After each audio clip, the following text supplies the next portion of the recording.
Welcome to Draft Professor, everybody. My name's Jim. I am joined today by Julian. You might know him by his Twitter handle, The Draft Lives Here.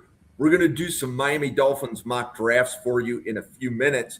But, Julian, this is your first Draft Professor podcast. Welcome to the channel. How are you this afternoon? I'm great. Thank you for having me on. I'm excited. First time, and it's something I really like. Obviously, it's my favorite team, the Miami Dolphins, and I'm ready to get into some mock drafts. They really need some help, and I think we might be able to help them today. So, Yeah. So if you had to think of what does Miami have to accomplish in this draft? And I think you mentioned me like 5 picks in the first 90. What does Miami have to accomplish coming out of those first 5 picks? well, I think every single one of those needs to be a starter.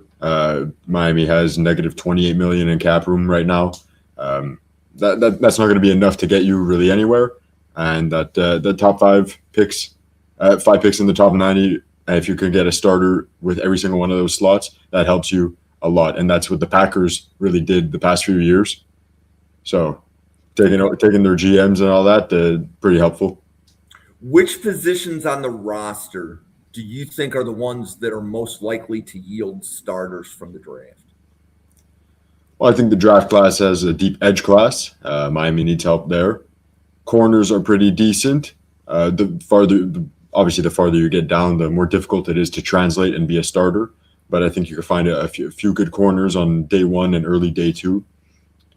Same thing with receiver. This is a really deep receiver class, and that's a bit of an easier translation from college to the NFL level. So those three, I really need to see receiver, edge, and corner be hit with these draft picks. Okay. So the first thing that we're going to do just to kind of get warmed up, get the conversation going, is we're going to do this thing called the First Round Fanatic Challenge. So Julian is going to go through 5 round 1 scenarios for Miami. He's going to talk about the players that he likes, that he thinks would fit Miami. Obviously, Miami's head coach, I think, has been there for, at this point, all of 7 days, right? Yeah. So, we have a lot to learn, but we will get this moving, and I will read who the picks were here. So, ironically, I just finished doing a Bengals one literally 15 minutes ago. So it's good to know that David Bailey, who is who Ryan liked, is who the Bengals took. So the right now round 1 is Mendoza, Bain, Reese, Tate, Maui Noah, Tyson, Downs, Styles, Fano, Bailey. Any surprises there for you? Honestly, that would be a very solid and I think a calm draft. I don't really see any surprises. Maybe the Saints taking a linebacker, but in the end, there's rumors of Demario Davis leaving, so that would still be a great pick. This is honestly a very solid top 10, and I could see this happening in April. Okay. And if anybody out there doesn't know, the Draft Professor Simulator is interactive. So what that means is all the picks that Julian is doing here is actually going to be setting up a Miami Dolphins player board. So you are going to be mock drafting against Julian's board for the Dolphins after the conclusion of the podcast. So, Julian, if the first 10 picks went this way, who is the best player available for the Miami Dolphins for you? Well, you see there's a lot of good players, and when it comes down to Miami Dolphins, I think they really do need everything. There's no such thing as a bad pick right here. I do have my eye on Mansour Delane. I see you have him ranked highly on the board at 6, and I agree that he's a very good player, and he would fit Miami pretty well. Not too athletic and not too much of a press man corner, but I'm looking at him. I'm also looking at Mekhi Lemon. Miami's really struggled with receivers, but at pick 11 right now, it would be tough to pass up on Mansour Delane. The Miami Dolphins only have 2 corners under contract heading into next year, so getting a starter is very ideal in round 1. So the reason why Delane was at the top of the board there was because people have picked him for Miami before, right? So this is all a popularity contest. The mock drafting here is all popularity contest. So the simulator immediately starts the second 1-round mock, but this time it snipes Delane from you 4 picks before you're on the clock. So if Delane is off the board, I don't know that Fano was available last time. What would you do if you're looking at Delane off the board and maybe it's Fano, Lemon, or do we look further down the board for a different player? This is a little bit more difficult just because personally I'm not the biggest fan of Fano. He really does struggle to have an anchor in the pass game, and doesn't mean he's a bad player. But what Miami's really struggled with across their offensive line is the pass blocking. I see the question on the screen. I think it doesn't really matter. I think actually it could be the opposite. When it comes to head coaches, they're going to trust what they have. They probably prefer scheme fits from free agency, some 1-year deals, small 2-year deals. So Jeff Hafley being the head coach doesn't change much for me. I still think he'll attack offense and defense equally, and there won't be so much as favoring, especially with the defense the way it is. Miami had a bunch of Band-Aids this year, and it still performed pretty well down the stretch in spite of the offense not performing at all. So that's why I'm thinking I'm going to go offense here. And this is one I don't usually see for Miami, but I think it is a great scheme fit and something much needed. Casey Concepcion from Texas A&M, one of the fastest receivers in the class. He's very dynamic. I like him as a player, and I think on Miami there could be some fireworks depending on what QB they have. Could really stretch the field. So, and that's why we do this, right? Now, there are some draft professors that have Casey Concepcion as wide receiver 1 or wide receiver 2. So I'm a Bills fan.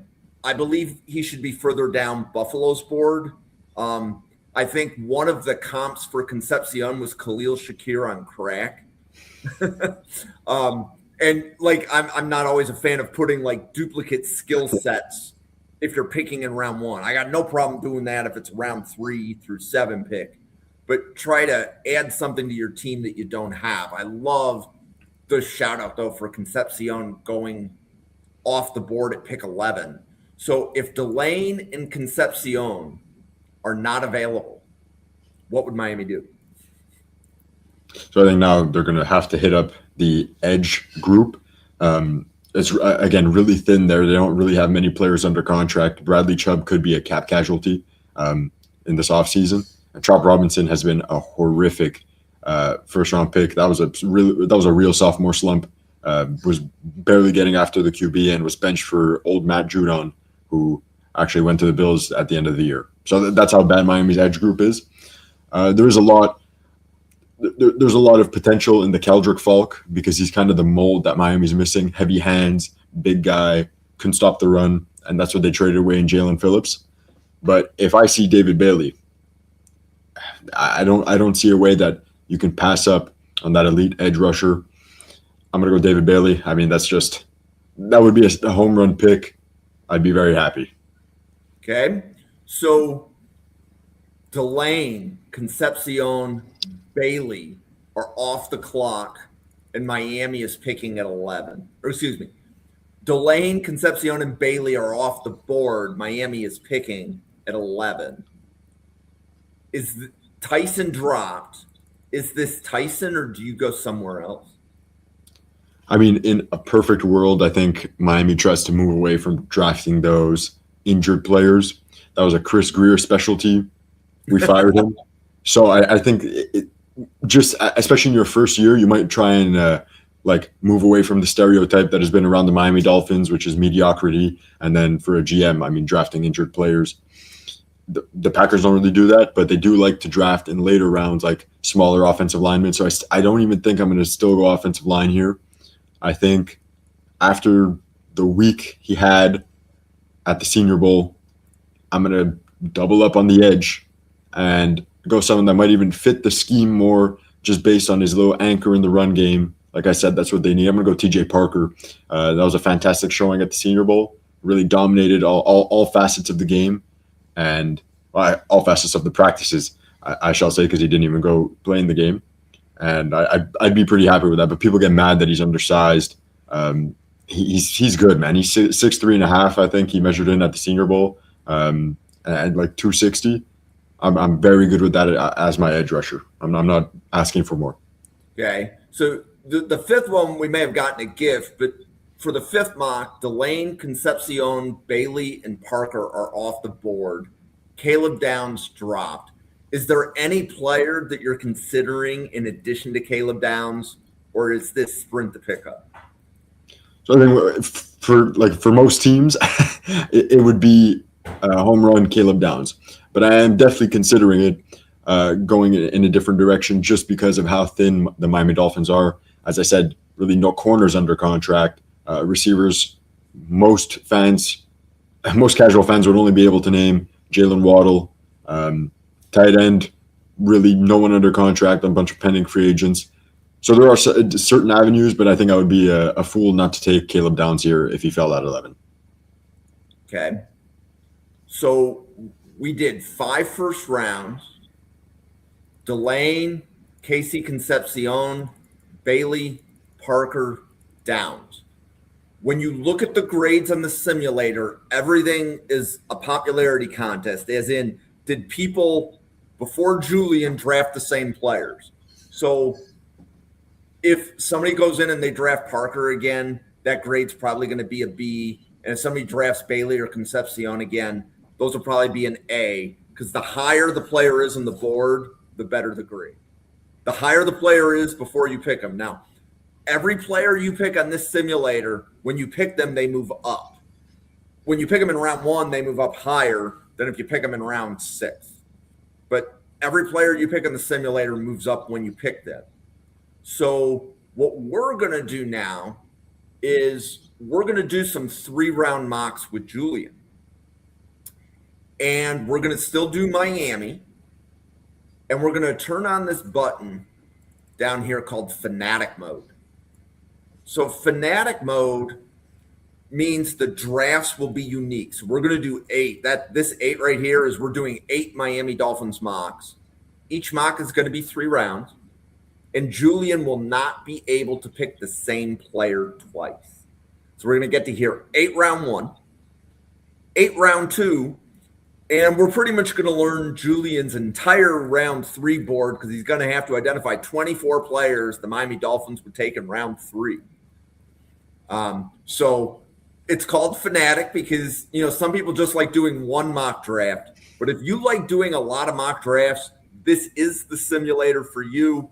And Julian, we're going to, start it off. The round 1 should look really similar to what we saw before. So that's Mendoza, Bain, Reese, Tate, Maui, Noah, Tyson, Downs, Styles, Fano, Bailey. Miami's on the clock. Last time you took Delane, is there anybody you're considering in addition to that? Well, I think just out of respect for the first round mock draft that we did, I think I'll start again with Delane. I'm not going to be able to take him again, so this will be the Delane round 1, cornerback round 1 mock draft. Okay, and then what are you thinking that Miami would do in round 2? So this is where I think they might start targeting the offensive line. They have big holes at guard and potentially a hole at right tackle. So I'm looking at the board. You got definitely some decent players, some impressive players from the All-Star circuit. Man, I'm a big fan of Isaiah World, but he really finished the season tough. So I think I will go. I think I'm going to go Jennings Dunker. Jennings Dunker can play tackle, but he's probably a guard in the NFL. And I think to help run the ball, keeping Bobby Slowick as our offensive coordinator, a little bit of play action game, heavy on the run game, I think Dunker would slide right in at right guard. Okay, so now we're at the first of Miami's 3 third-round picks. Yep. So you go Delane Dunker. What are you thinking? Well, yeah, I know. So now this definitely has to be receiver. Some people might not think that because technically Tyreek Hill is still on the roster. Tyreek will be gone in March, probably the beginning of March, maybe even before the new league year starts, depending on how they want to maneuver that contract. So there's some good options here. The big ones definitely went off the board, but I am definitely a big fan. It's perfect that he's actually never. So we're going to go Malachi Fields. I saw him there for a second, and Malachi Fields is also coming off a pretty good week at the Senior Bowl. And Daniel Jeremiah had him in his top 50. I personally don't, but I think after the week he had at the Senior Bowl, he's definitely flying up some boards. He's a big body, which Miami hasn't had since Devontae Parker was there, and that's been about five years now. So, okay. So I put a little note into the chat. See this 185 right here. We're picking Fields in round 2. Malachi Fields will not be player 185 when this is all said and done. So he's going to shoot up Miami's board. And I'll show you that at the conclusion of the 8th mock draft. Okay, so we take Delane Dunker Fields. What else are you looking at for Miami? well, like I said, they need 5 starters in that top 90. So now I think it's definitely time to go edge. That's the next spot where they don't really have a starter. A few good edge rushers here. I'm considering just continuing the little trend we had of good all-star circuit game players. I see Romello Height, but I see a powerful Nadame Tucker who just blew up at the Senior Bowl. Very powerful, good at stopping the run, and he was productive at Western Michigan. So I think that's another perfect fit, and the Packers are the type to draft that. So we have all the Packers staff on Miami right now. So we're going to continue with those trends. Okay, so I got Tucker for you here in round 3. You have one more third-round pick, the 90th overall selection. You have gone corner, interior, offensive line, wide receiver, and edge. It's interesting because I think this would be an ideal draft, but the fact I'm not going to be able to take these players will hurt me as we go down into the 8th mock draft. But this could be the perfect mock draft. I might be able to pull it off. So Miami is definitely missing a tight end, a true tackle maybe, and even maybe another defensive back. I think when it comes down to it, I did mention Isaiah World. This might be the range he goes, and I'm very high on him. So we're going to go Isaiah World, and he'll be Miami's future right tackle. Love it. So the simulator immediately starts the second mock. And if you look, Mansour Delane has been sniped before pick 11. So you're going to notice a theme. Anybody that you pick is going to get sniped before your pick. So if Delane is off the board, where do you look? Well, again, now it's back to the basics of, we had Conception. I think that might have been more of a personal pick. For this one, I'll put my body and soul into the mind of John Eric Sullivan. And based on what he said, Miami definitely needs a game-changing edge rusher. So I think that's going to be Keldrick Falk at 11. Very polarizing player. Some people like him, some people don't. I'm kind of in the middle. I think he's a late day 1 guy, potentially day 2. But like I said, I think our GM will actually fall in love with him and probably has already. He might have his eyes as high as top 10 on Miami's board right now. Okay, so at pick 43, Dunker was sniped before your pick. I don't think Colton Hood was there the last time we did this. Definitely not, and I think that's another home run pick right here if we're able to bolster the defense with Keldrick Falk and then Colton Hood, who is definitely a top 30 player. To see him fall here, I mean, who knows? Maybe a few GMs weren't happy with his performance in Mobile this past week, but I was okay with it enough. He had a few good plays, and his third day there was very impressive. So, give me Colton Hood all day. Okay. So for the third round pick, Malachi Fields was sniped before your pick. What do you do next? I think this might be where I switch it up. I'm going to take a look at the QBs left on the board. There obviously is a very high chance that Miami signs Malik Willis. Again, just keep on bringing all those Packers over. But everyone loves the QB position. That's my favorite position to scout throughout the entire season. And after what Garrett Nussmeier did, very good Senior Bowl game, which, small sample size, but at least we saw he was healthy. And I'm personally not a big fan of Garrett Nussmeier, but I'm definitely going to take him here just for it to be a sign that, hey, a QB might be available for Miami in early day 3. Okay. So Falk, Hood, Nussmeier. And again, some of your favorite players have been sniped. If you scroll up, you'll see like Isaiah World is off the board. You'll see Tucker is off the board. So those are the players that you took last time. The simulator makes sure that another team took them. What would you do after Falk, Hood, and Nussmeier? Well, at least we got the edge rusher in the corner off the board. This QB situation might be interesting now. Let's say you go Nussmeier, he can battle it out with a free agent or with Quinn Ewers. But regardless, you're definitely going to need a pass catcher, a dynamic pass catcher there. So after the week he had, I will go Tyron Montgomery. I'm glad to see him on a simulator. I haven't seen him yet. So I think that would be very interesting. Late day 3, Tyron Montgomery. No one knew about him until his week in Mobile. So I think that'd be a very fun pick. So Falk, Hood, Nussmeier, Tyron Montgomery. Who is the last third-round pick?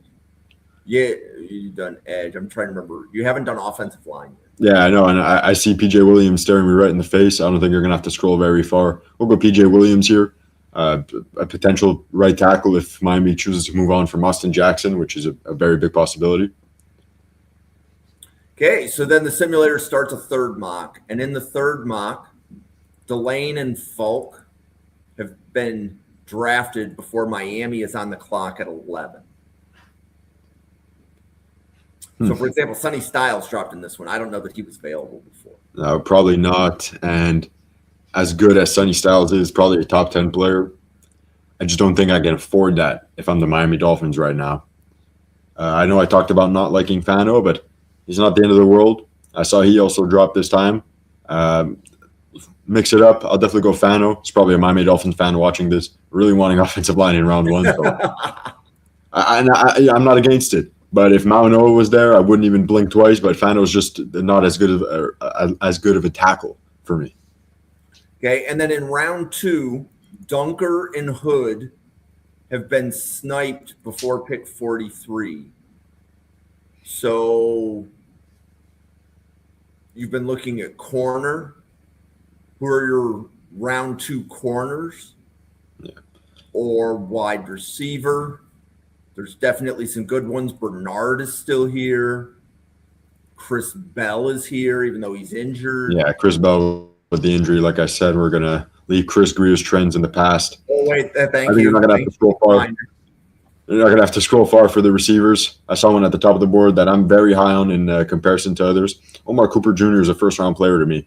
I'm so happy he actually decided to declare. Super dynamic player, can play in the slot, can play on the outside. Made some highlight reel catches, especially that one against Penn State. So, give me that all day. Okay, so Fano, Cooper in rounds 1 and 2. You're probably looking for either corner or edge or a position to be named later. You know, I think I'll keep Keontae Scott in Miami. I mean, he had a great end of the season, including a pick 6 against Ohio State. What a heck of a player he's been, and I think keeping him in Miami, playing on the same field, you know, it's always a good story. So, okay, so Fano, Cooper, Keontae Scott, 2 more third-round picks. You're looking at edge or offensive line. Yeah, I think this will definitely be an edge player, and someone that also might not be as high on certain people's boards, but that Shrine Bowl performance was insane. I think I saw him on the way down. Wesley Williams out of Duke. What a week he had at the Shrine, and I think he can see himself here late day 3, getting an opportunity to play early in Miami. Okay, so Fano, Cooper, Keontae Scott, Wesley Williams. You have 1 more third-round pick. Yeah, you know, I definitely I really like this board. I think I might waste one of my good picks on this one. I see Max Clare. Miami's definitely going to need another tight end. I think Darren Waller's not going to re-sign. And then we'd be left with a bunch of free agents. And even if we bring back Greg Dulcich, 2 tight ends are necessary in today's NFL. So, okay, so this one you may have gotten a gift in round 1. So in this one, Delane, Falk, Fano were sniped before pick 11. Is Maui Noah a BPA if he falls. Absolutely BPA. I think once it hits pick 10, that's BPA for any team. He's a monster. Okay, so you get Maui Noah in round 1. What are your thoughts of what you want to look for in round 2, knowing that Dunker and Hood and Cooper have been sniped from you before you're on the clock at 43? Yeah, so it's definitely back again to positional value. I need a starting corner or safety here on day 2. I need an edge player on day 2. I think edge class is a bit deeper than corner safety, and I definitely like what I see. I don't even think Kamari Ramsey was there last time. I think Kamari Ramsey's a very good player. I'm going to go Kamari Ramsey here. Okay, so Maui Noah, then Ramsey. And what are you thinking that you want to look for first in round 3? Now, like again, now that I took DB, someone might be like, "Why'd you take a safety?" And definitely need a boundary corner based on the free agent list that Miami Dolphins have, but we still need a receiver, still need edge rusher here. So the lower and lower we get in the class, obviously, the scarcer it gets. But I still think the edge group, I can wait a little bit. It's a very deep edge class. Receiver talent starts to dwindle here. I think Miami needs a big target, and I do see Ted Hurst there, who had a great week in Mobile. We're going to go Ted Hurst, bring in another Devontae Parker type body type. Okay, and then, so for example, Michael Trigg dropped in this one. He wasn't available before. Do you have a third round grade on Trigg? I have a second round grade on Trigg. I have him highly graded and a higher grade than Kenyon Sadiq, actually. I've seen a few Kenyon Sadiq at pick 11s. That would not, that would not make me happy. And I don't think that would even happen. When you're a first time GM, I don't think you're going to swing on a tight end when you have so many positional needs all across the roster, all across the board here. So when it comes down to this, could definitely be a cornerback, because even if we took safety, bolster that defensive back group. Last thing they'll need is edge, and we do have another pick. So I think I'll start with cornerback.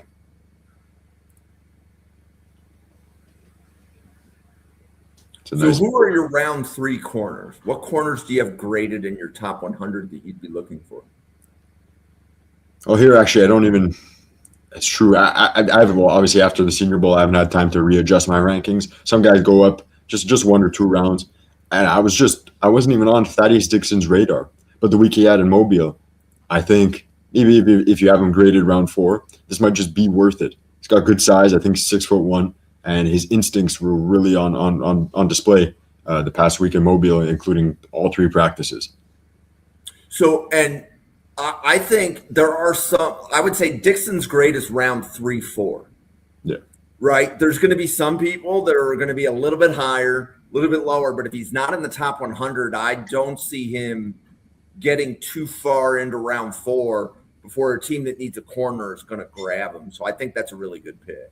Yeah, I mean, size, instincts, good enough athleticism, ball skills. There's not much more you could want, but I think his production at UNC, I mean, they just had an all-around bad year. There's not many UNC draft picks that we talk about highly. So okay. He's been under the radar, but I'm glad to see him. Okay, so we have Maui Noah, Ramsey, Hurst, Dixon. Haven't done an edge yet. Yeah, so now this definitely has to be edge. Like I said, deep class. I see guys I really like, versatile pieces. I think it might be a little bit high for some of these guys, even though I would want to take them. I'm sure there's some fans of the Dolphins looking at this and screaming a certain name. Well, and this is as I was explaining ahead of the podcast. So if you don't have a round 3 grade on any of the edges left, you may have to go look for a different position or value on the board somewhere else. So is there an edge that you like here in round 3, or do you think you have to switch which position you're looking for? I think just, again, based on the new hires that Miami had, I will go the edge rusher Max Llewellyn out of Iowa. Plays very similarly to Lucas Van Ness, who this entire staff that we took from the Packers drafted in the first round. So I think to get a player like that in the 3rd round, they might just be hoping, hey, he works out a little bit better than Van Ness did in Green Bay. Okay. So now we're getting into some what I'm going to call the fun mock. So it's actually kind of cool when you can do one of these, like Miami sitting just outside the top 10, because Delane, Falk, Fano, Maui Noah all sniped before your pick at 11. And there's a certain Ohio State wide receiver that has dropped to Miami. Yeah, another situation of BPA, run the pick in. Carnell Tate, no reason for him to be outside the top 10. And I did see him, I forget who mocked him, but I think another big name like Daniel Jeremiah had him to the Jets at 16. Man, I'd be terrified of the Jets actually for once if they're able to secure a QB as well. If the Jets don't have a quarterback to throw to them, as a Bills fan, I'm less terrified. Oh, yeah, no, absolutely. I mean, if they keep rolling in with these weird combinations of Justin Fields and like Brady Cook, yeah, you could draft whoever you want at receiver. Go ahead. So you get your Carnell Tate in round 1. Among the offensive linemen that are available, some people have Blake Miller this high. Caleb Tiernan is available. Yeah, I think I don't see any other offensive tackles. Besantis is still here. Yeah, it's definitely a tough one for any Miami fan because again, there's a possibility they release Austin Jackson, but because it hasn't happened yet, you can maybe just hope that there's a restructured contract or something like a pay cut, and you could keep your right tackle who's decent when healthy in. But the guard situation has just been atrocious. So this is definitely going to be guard, I think, at this spot. And there are definitely some good names. I really do like Chase Besantis. I like Keelan Rutledge, but it might be a bit early for Rutledge. So I'll go Besantis. I think Texas A&M had a very good year, and Besantis has good enough balance of pass and run block, and you can't be as bad as Jonas Savainia was this year. I think that's pretty much the only rule for Miami going forward at the interior offensive line.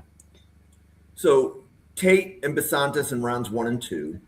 And then as you go into round 3, you'll see that Malachi Fields, Garrett Nussmeier, Keontae Scott, and Ted Hurst have all been sniped before your pick at 75. What would you do?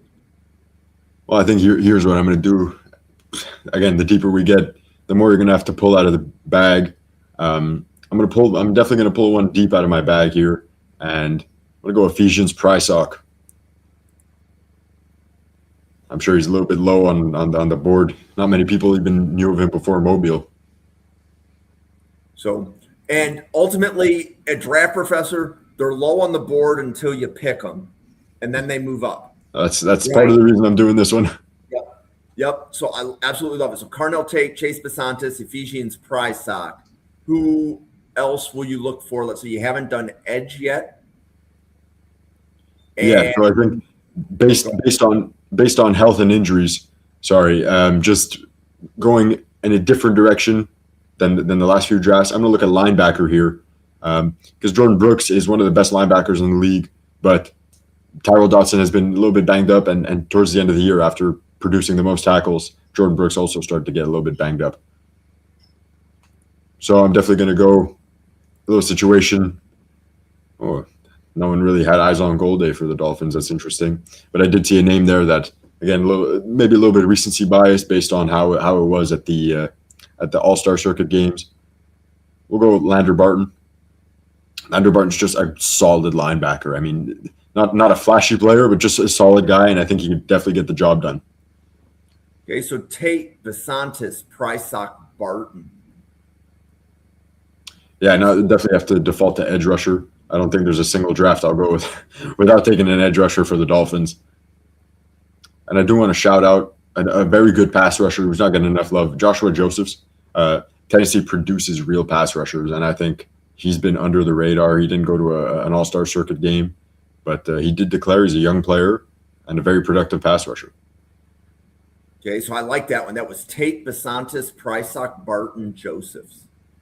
So in this one, so we're in the 6th of the 8, and Delane, Falk, Fano, Maui Noah, Tate, all off the board before the Dolphins pick at 11. What do you do? Oh, this is a fun one, and again, sometimes everyone might eventually want to become a people pleaser, I'm sure someone would take Jermon McCoy high, even though I said no injured players, no injured players. I'll go Jermon McCoy. Um, I don't know his medicals, and we won't know as the public. We won't know his medicals until potentially after the combine, after the pro day. So I'm very intrigued to see. Maybe it was a clean tear, and the only reason he didn't play was to protect his draft stock and not risk a re-injury. So I'll go him here. I'll take the risk, and we'll just move forward. Okay, so Dunker, Hood, Cooper Jr., Ramsey, Besantis, all sniped before your pick at 43. What do you do? Well, I think we went corner. We're going to go opposite side of the ball. We'll go receiver here. Take a good look at who's left. And yeah, I think it might be time to pair up Alabama receivers in Jalen Waddle and Jeremy Bernard. A very good player, very strong hands, and I think that's kind of what Miami's missing. Waddle is a big body catcher, a lot of drops. Someone like Bernard can make the difficult catches as well as do something with the ball in his hands. Okay, so we get McCoy, Bernard, and then in round 3, with what is it? Pick 75 is the early one. Yeah, pick 75. So you're pick 75. So this is, for example, this is the first time we've seen Dominique Orange fall to round 3. I don't know. He might be BPA, but Miami also, drafted Kenneth Grant last year. So Miami went. They really did go in on interior D line, which is why I think even though they were underwhelming, especially Kenneth Grant being the first rounder, I think it's okay for now. It's not a necessity, and with the power he displayed, and honestly a little bit of wiggle on the edge, I think this is a good spot for Gabe Jacas. Gabe Akis, as is actually pronounced, I'm pretty sure, but yes, he's very good player, very powerful. The J is silent. It's Akis. Yeah. Like I said, very good player, powerful player, and again, impressed at the Senior Bowl in the one-on-ones and in the team drills. So sometimes you just can't ignore the player's talent. Okay, so McCoy, Bernard, Akis, and then we have 2 more third-round picks. So, for example, like Nick Singleton dropped. I don't remember seeing him here before. Michael Trigg is continually dropping. Anybody else that you want to look at here at pick 87? Well, I do want to shout out Nick Singleton because I think he's definitely going to be falling after breaking his foot, unfortunately, at the Senior Bowl on day 3 of the practice. So now we've gotten, I think, the core players out of the way for Miami, going corner, receiver, and edge rusher. Now we have to go in the trenches, the real trenches. I think interior offensive line has to get a good look here. And now is the perfect spot. Yeah, now is the perfect spot for Keelan Rutledge. Very powerful run blocker. Obviously struggles a little bit more in the pass game, but that's just not Georgia Tech's thing, passing the ball, really, especially when they had Haynes King. But he could definitely develop it. I think, like I said, no one could be worse than Jonas Savainia, and that's the baseline. If you're a little bit better, I think every Dolphins fan will love you. So Jermon McCoy, Jeremy Bernard, Gabe Akis, Keelan Rutledge. You have 1 more third-round pick. Thoughts on where you look on the board? I'm happy with myself here. I think I've done some pretty good work. But is this a 17-0 team? Definitely not. I'm thinking of maybe doubling up on defensive back here, maybe even doubling up on edge rusher. But I think it's going to have to stay safety. And man, these guys had some pretty good all-star circuit games. I'm going to go Bud Clark. What a versatile player. Came down with some crazy interceptions and one-on-ones, covered tight ends, covered receivers, and all the drills. I think that's a player you want. It's a dog. Okay, so now we're in the 7th. So we have 2 more. We have this one and 1 more to go, Julian. And again, so Delane, Falk, Fano, Maui Noah, Tate, and McCoy are off the board before the Dolphins are on the clock. So if we look, so like Bailey is here. Yeah, I think, again, just based on BPA, can't ignore David Bailey. There's some polarizing takes on him, but I think personally, if I'm the GM and I see that and everything checks out, health, interviews, that's a player you take top 10. Okay, so Bailey, round 1. what are you thinking you would look for in round 2, knowing that the simulator is making sure that Dunker, Hood, Cooper, Ramsey, DeSantis, Bernard are all not available for Miami before pick 43? Yeah, they're making it difficult on me. This could be interior offensive line, or even just basically tackle. Obviously, receiver is always an option. Deep receiver class, deep edge rusher class. I think I will go. Yeah. Max. I have Max higher than Monroe. I'm gonna go Max Iheanacho. Great week again at the Senior Bowl. A lot of studs came out of there. Maybe guys that no one was thinking top 2 rounds, and then after that week, string of practices and a game, definitely top 2 rounds. And I think Iheanacho is one of those guys. I think Iheanacho. So you get Bailey Iheanacho. As a Bills fan, I don't like that Miami draft at all, and we haven't even gotten into round 3 yet. Yeah, I mean, the Bills do have some work to do, but I think Miami has a lot of catching up to do. So I think there's a big difference there, and everyone's trying to reach where the Patriots just did now, the Super Bowl. So yep. So working. What round 3 corners are you looking at? Yeah, so I know we already took Ephesians Prysock off the board. We're going to have to keep reaching into that bag. And not too many impressive ones that from this past week. But based on size alone, there might be some questions surrounding him. But I think Duke's Chandler River had a very sound 2 straight seasons, and then proved that he's got a lot of tenacity and very good in coverage when it comes down to it at the Senior Bowl this week. And Rivers, I'm making a mental note. Rivers was 220 when we drafted him. So he'll be another good one to see how high did he move up when we picked him. So Bailey, Iheanacho, Rivers, still haven't grabbed a wide receiver. Yeah, I think in classic Packers fashion, we can skip receiver on this one and look at the tight ends, get a versatile piece going there. And like I said, Michael Trigg, I haven't taken him yet, and I have a big soft spot for Trigg. Very impressive tape at Baylor. 2nd round grade on him, give me him in the 3rd. Okay. So you get Trigg and then one more pick? Yeah, so this one could definitely be interesting. I mean, you see a guy, that's a tone setter right there. Jacob Rodriguez, I mean, he's a good player, and obviously there could have been some size concerns. But when you force like 10 turnovers in a season, I don't see why you don't have to go round 3. I mean, there's definitely something you're doing right. And another good week at the Senior Bowl, nothing to knock me off his path. Okay, so now we're in the 8th and final mock. So we're doing a demonstration of fanatic mode with the Miami Dolphins on the Draft Professor Simulator. And the 7 players that Julian has picked in round 1 include Mansour Delane, Keldrick Falk, Spencer Fano, Francis Maui Noah, Carnell Tate, Jermod McCoy, David Bailey. So if all those guys are not available, there's a good probability that Caleb Downs fell to 11. You know, and this is, I think, just like fanatic mode is something interesting that I've never really done myself. Obviously, I've watched a little bit, but it is fun to do it for my Dolphins.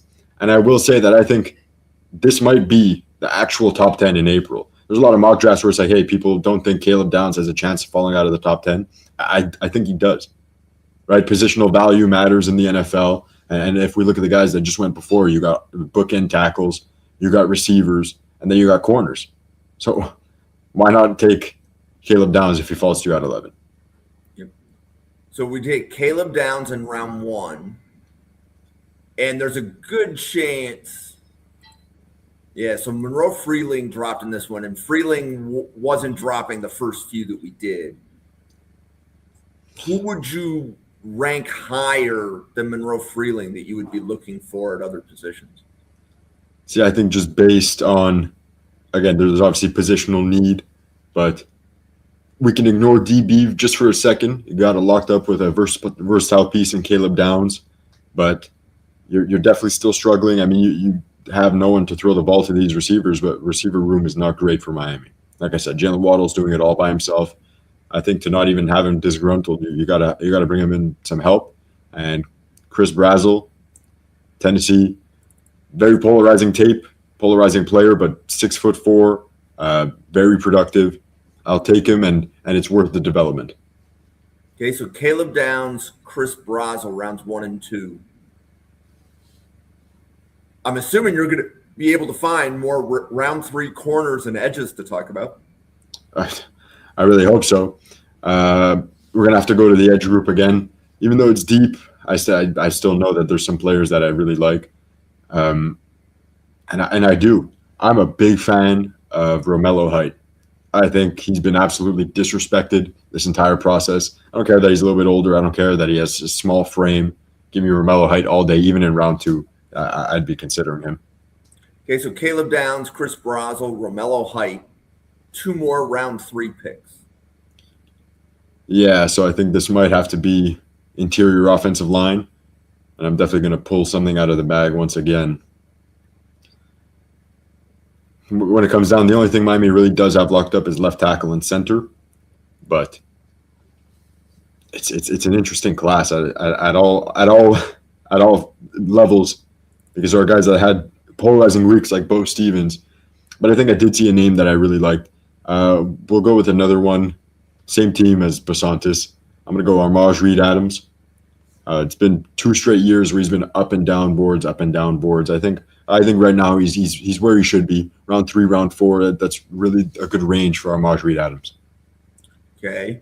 Caleb Downs, Chris Brazel, Romello Height, Armaj Reed Adams, your final pick in your Fanatic Mode mock. You haven't taken a corner yet. Is there another corner you like in round 3? I think there's one thing that Miami needs to do. Obviously, corner is important, but QB hasn't been assessed as much as maybe some fans want. So I will pay some mind to it right here. And I think one thing Miami can benefit from, no matter how many players they keep on the roster, someone like Cole Payton, a left-handed QB. Just because it didn't work out with Tua doesn't mean you have to stray away. And the good thing about Cole Payton is a lot of the playbook that Bobby Slowick inherited as the new offensive coordinator, he can just keep it. It's a left-handed playbook. You bring in Cole Payton, you could keep that left-handed playbook. Okay, so when you look at the grading on the Draft Professor Simulator, I'm here to tell you it's all a popularity contest. So if you see a D, it just means you are probably the first person to draft that player in that round for that team. Yeah. Right? So anybody that picks, for example, Malachi Fields to Miami, you're not going to get a D. He's moved up the board.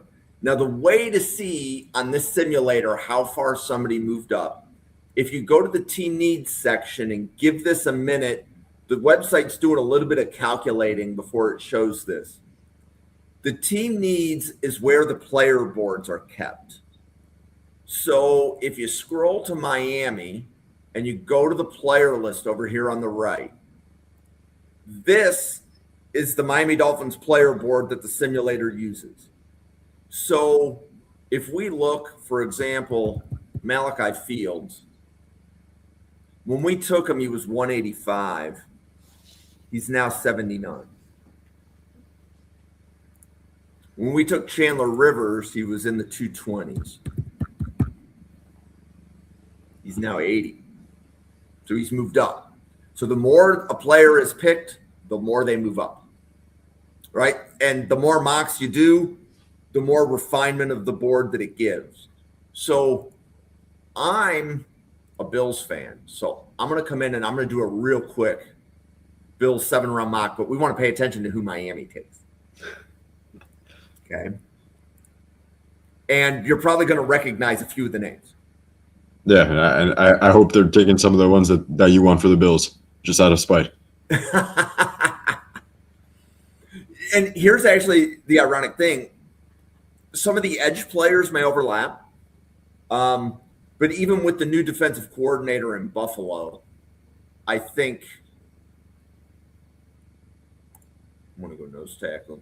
So, and I'll definitely not pick the players you did so we can just see where they go. But for example, in round, so you can see Dunker went to Miami. That was one of the players you picked, right? Yep. And that was the round 2 pick. And the round 1, Miami picked Delane. So Cooper was one of the wide receivers you picked, so I won't pick him for Buffalo. Okay, I don't like that round 2 wide receiver. I'm not going wide receiver there. Okay, so Buffalo. I'm not gonna go Barham in round 2 though. This is round 2, right? Yeah. Okay, Buffalo needs a safety or a linebacker. I'm gonna do Golday in round 2.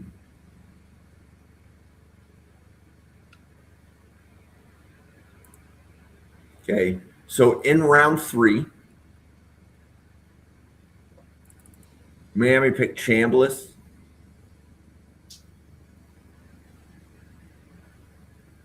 World, that was a player you picked. Yeah. Max Clare was a player you picked. Yeah, the only one so far was Chambliss. Yep. And round 3, I'm looking to see. No, I'm not doing any of those. Well, Antonio Williams, round 3 sounds pretty good. Okay, so does Miami have a 4th round pick? No, I don't. I think they only have a 5th and then a 7th. But there's actually one. It's a compensatory problem. It might be listed in the 4th. Yeah, there it is. Tyron Montgomery is listed in the 4th. Yep, and that was a player you picked in round 3. Simulator grabbed him in round 4 for you, but he's high enough on Miami's board that he was BPA in round 4. And what have I not done? Okay, I haven't done safety. I'm definitely going to do a Jalen Husky.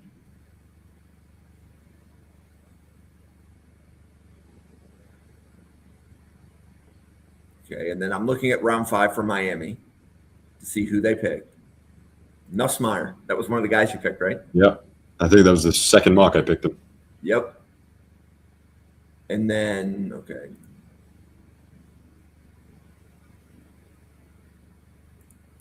And this is fascinating, right? So obviously my simulator, I use it all the time. There's guys that I used to be able to get in round 5. I am in round 5 right now, right? Yeah. Yeah. And I can't, like, I'm looking for J.C. Davis, and he's not here. And he's almost always been here round 5. But that means other people are picking him when they're using it, and I can't get it, right? And that's the entire premise behind this simulator, right? I was able to grab J.C. Davis yesterday in round 5, and I can't anymore because somebody has picked him higher than Buffalo, right? Like, that's the entire, like, reason why I got into this. Okay, so I don't know, it's definitely fun to do it hands-on again, especially with someone else where we're both able to go back and forth on some of these players. It's definitely a great idea. Yep.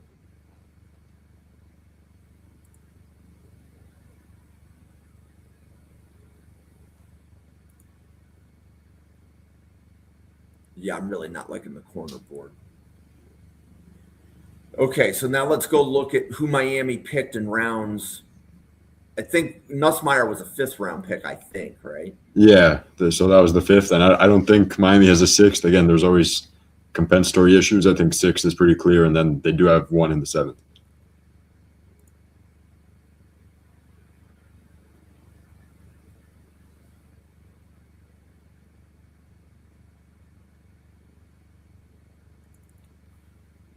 There you go, Price Hawk. See that? So essentially, when you're using the Draft Professor simulator, everybody is now mock drafting against your Miami Dolphins board, Julie. Super fun. So that's kind of the community that I am facilitating.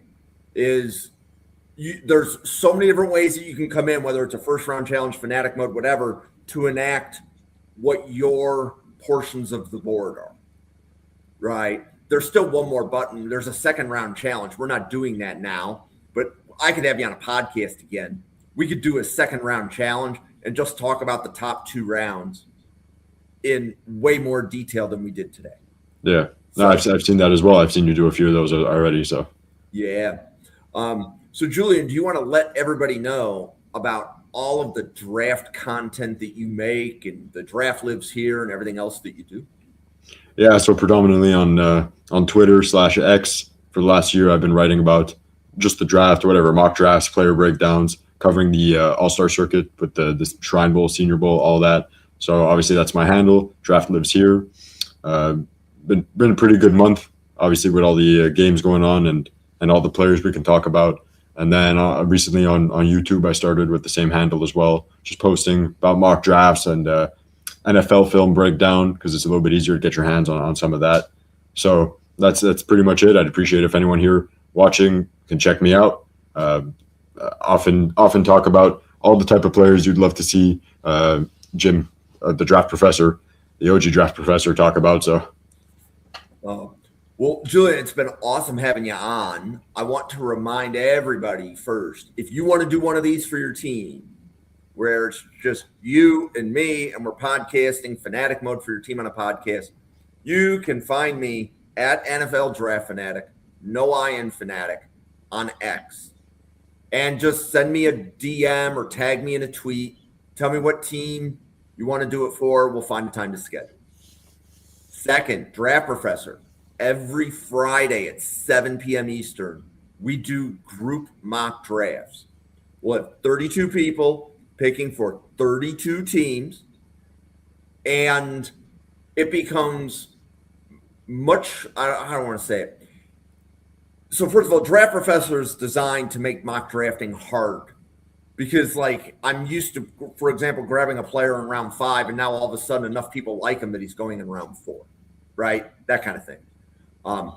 So it's designed to make mock drafting hard, but if you do the Friday mocks, it's even going to get harder than the normal simulator, because you get to begin to see like who else is targeting a linebacker, who else is targeting a safety. Like one of the things I learned from watching Julian mock is that I thought safety was such a high need for Miami that they would be taking one in nearly every mock. But I think Julian, and I think you only took a safety in 2 of the 8 mocks. Yeah. Right. So I learned that just from watching you mock. And when we do these group mock drafts, you get that level of experience times 32, because you have 32 different people making the picks. So if you want to participate in that, go to the Draft Professor Twitter, find the pinned post, and just drop a reply into the pinned post. And when Draft Professor does its large mock at the end of the draft cycle, the Friday mock drafts is where most of those people come from. So at the end of the draft cycle, we do Epic Mock 26. It's going to be 7 rounds with trades, 32 people picking for 32 teams. There's going to be 33 podcasts for that, because each team is going to have their own podcast. It's going to have their own war room.